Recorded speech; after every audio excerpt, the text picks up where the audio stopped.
Here comes Ty Lillard. This has been an exciting duel so far, and it's only going to get better as we head into this back half where the Hoosiers are certainly favored, but the Spartans are not going to make it easy. Absolutely. It's number 19, Tyler Lillard, at 165 for Indiana, and Shannon on the other end for Michigan State. Lillard was pinned by number 1, Mitchell Messenbrink of Penn State, his last time out, and will seek a response against Shannon. Ty doing a nice job getting that underhook right away, putting Shannon on the edge. Always good to have your butt to the center. Both of these guys with length. We've seen Lillard's flexibility do a great deal of good for him defensively in various situations this season. Yeah, Ty can do the splits better than anyone I've ever seen. It's incredible. Would rather stay out of them, though, if you're Lillard. You know, if you're in the splits, something went wrong before you got there. So not a position he wants to be in, but he's got the skill if he has to.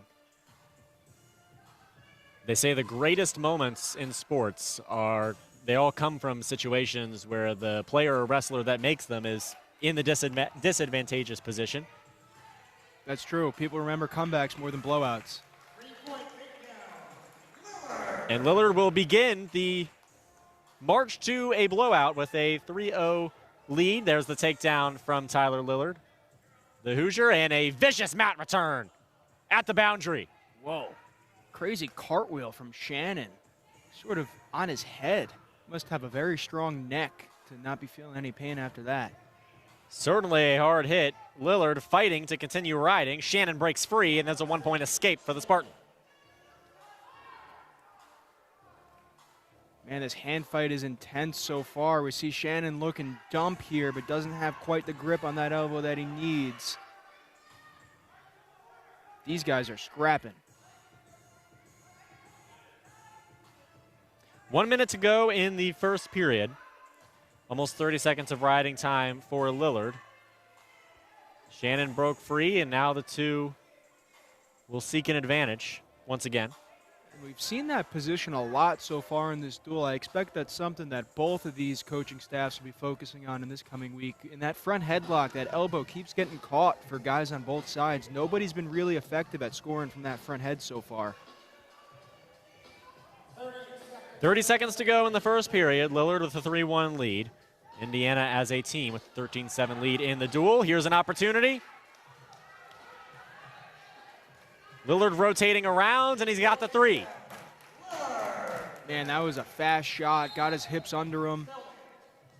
And right to the finish with 13 seconds to go. This is a big moment in this match. Can Lillard get the ride out? Can Shannon get the escape? We'll see. The stalemate called, and Lillard will begin on top once again with these 13 seconds. We've seen some clutch escapes so far in this duel in the final seconds of the first period. See if Shannon can do the same. Certainly seems capable of doing so. He's got to break that grip.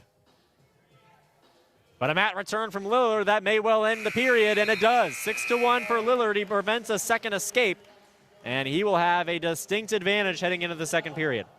It's a real crisp start to this match for Ty Lillard. I mean, Shannon's come out ready to battle, but Ty got those 2 takedowns, looked really clean on those finishes. Shannon's going to have to, I think the best move for Shannon is going to be some counter offense off of those Lillard attacks.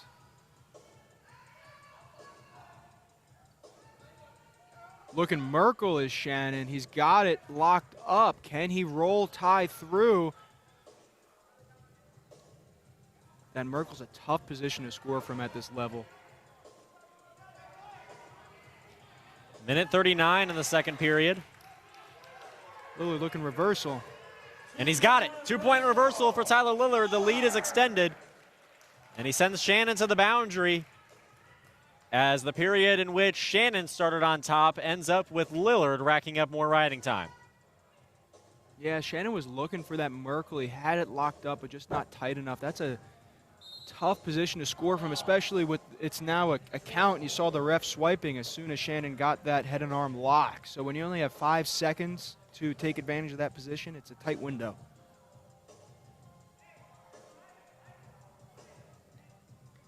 So Lillard on top with 1:14 to go in the second period.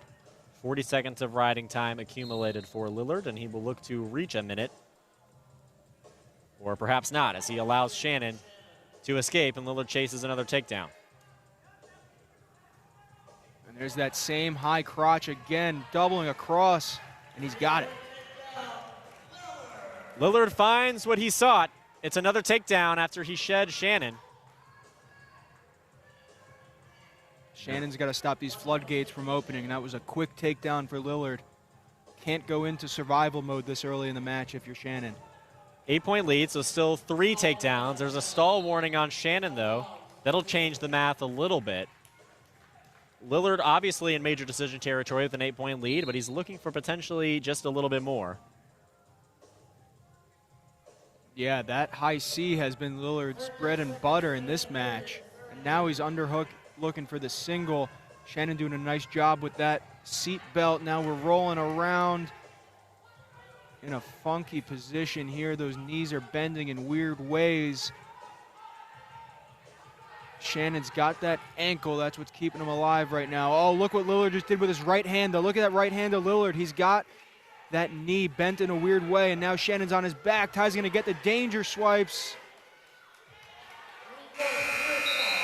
And the second period expires with some near fall swipes. Yeah, he got it. He got those 3 danger and then almost the backs. So with 2 minutes to begin the third period, Lillard's going to be on the doorstep of a technical fall. Man, that was a crafty way to get there from Ty Lillard. If you're a youth wrestler watching, go rewind about 10 seconds and watch how Ty used his right hand to get that almost an arm Turk across the legs. Anytime you could tie those legs up in that weird position, it's a great spot to be in. He'll shed Shannon once again, and now with a 10-point lead, will again chase the takedown. He's got the riding time point in his pocket at the moment. Lillard has done a really good job, and there's another one. He's mixing up his attacks. Sometimes we've seen him this year kind of chase one attack the whole match in that underhook, but in this match, he's really gotten to a variety of different parts of his offense. And, it, you know, when you're chasing many different things, things open up more as opposed to one thing, then guys start to adjust. Well, he sheds Shannon that time and then is immediately back on the offensive.